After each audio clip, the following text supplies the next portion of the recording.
జై స్వరాజ్య టీవీ ప్రేక్షకులందరికీ నా నమస్కారములు. నేను మీ సత్య, హ్యూమన్ రైట్స్ అడ్వొకసీ అడ్వైజరీ. ఈరోజు నేను మీ ముందుకు రావడానికి గల ముఖ్య కారణం బెట్టింగ్స్.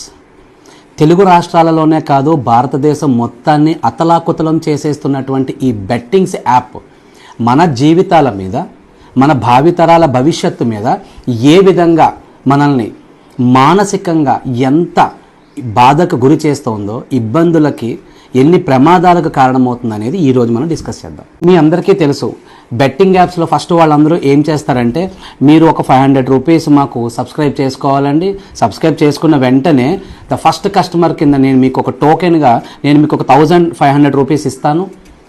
ఆ తర్వాత మీకు ఇంకా మీరు చేసే బెట్టింగ్ల మీద మీకు చాలా అమౌంట్ వస్తూ ఉంటాయి అని చెప్పి ఈ రకరకాలుగా మీకు ఆఫర్లు ఇస్తూ ఉంటారు. మన హ్యూమన్ టెండెన్సీ ఎలా ఉంటుందంటే, ఒకటి ఆఫర్ వస్తుందంటే చాలు, okay we will get it అనేటటువంటి ఆ టెండెన్సీలో మీరు ఉంటారు. కానీ ఇక్కడ మీరు ఒకటి క్లియర్గా ఆలోచించాల్సిన విషయం ఏంటంటే, అసలు కష్టపడకుండా నిజంగానే డబ్బులు వస్తాయా? నాకు లాస్ట్ టైం వచ్చిందిగా, నా ఫ్రెండ్కి వచ్చింది కదా, మీ ఫ్రెండ్కి వచ్చిందే చెప్పాడు, కానీ వాడు ఎంత పోగొట్టుకున్నాడో చెప్తున్నాడా? చెప్తే పరువు పోద్దని చెప్పడు. సో ఈ విధంగా ఈ మధ్యకాలంలో మన సమాజంలో మనకు తెలియకుండానే ప్రతి మనిషి, స్కూల్ పిల్లవాడి దగ్గర నుంచి రిటైర్మెంట్ అయినటువంటి అఫీషియల్స్ వరకు బెట్టింగ్లు చేస్తూనే ఉన్నారు. ప్రతి దానిలోనూ వాళ్ళు నష్టపోతూనే ఉన్నారు.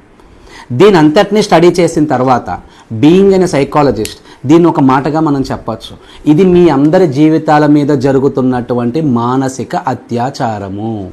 మనలాంటి యువకులు తెలిసి తెలియక ఇటువంటి బెట్టింగ్ యాప్స్ ఆడి అందులో మోసపోయి వాళ్ళు నష్టపోయి ఆత్మహత్యలు చేసుకుంటున్నారు.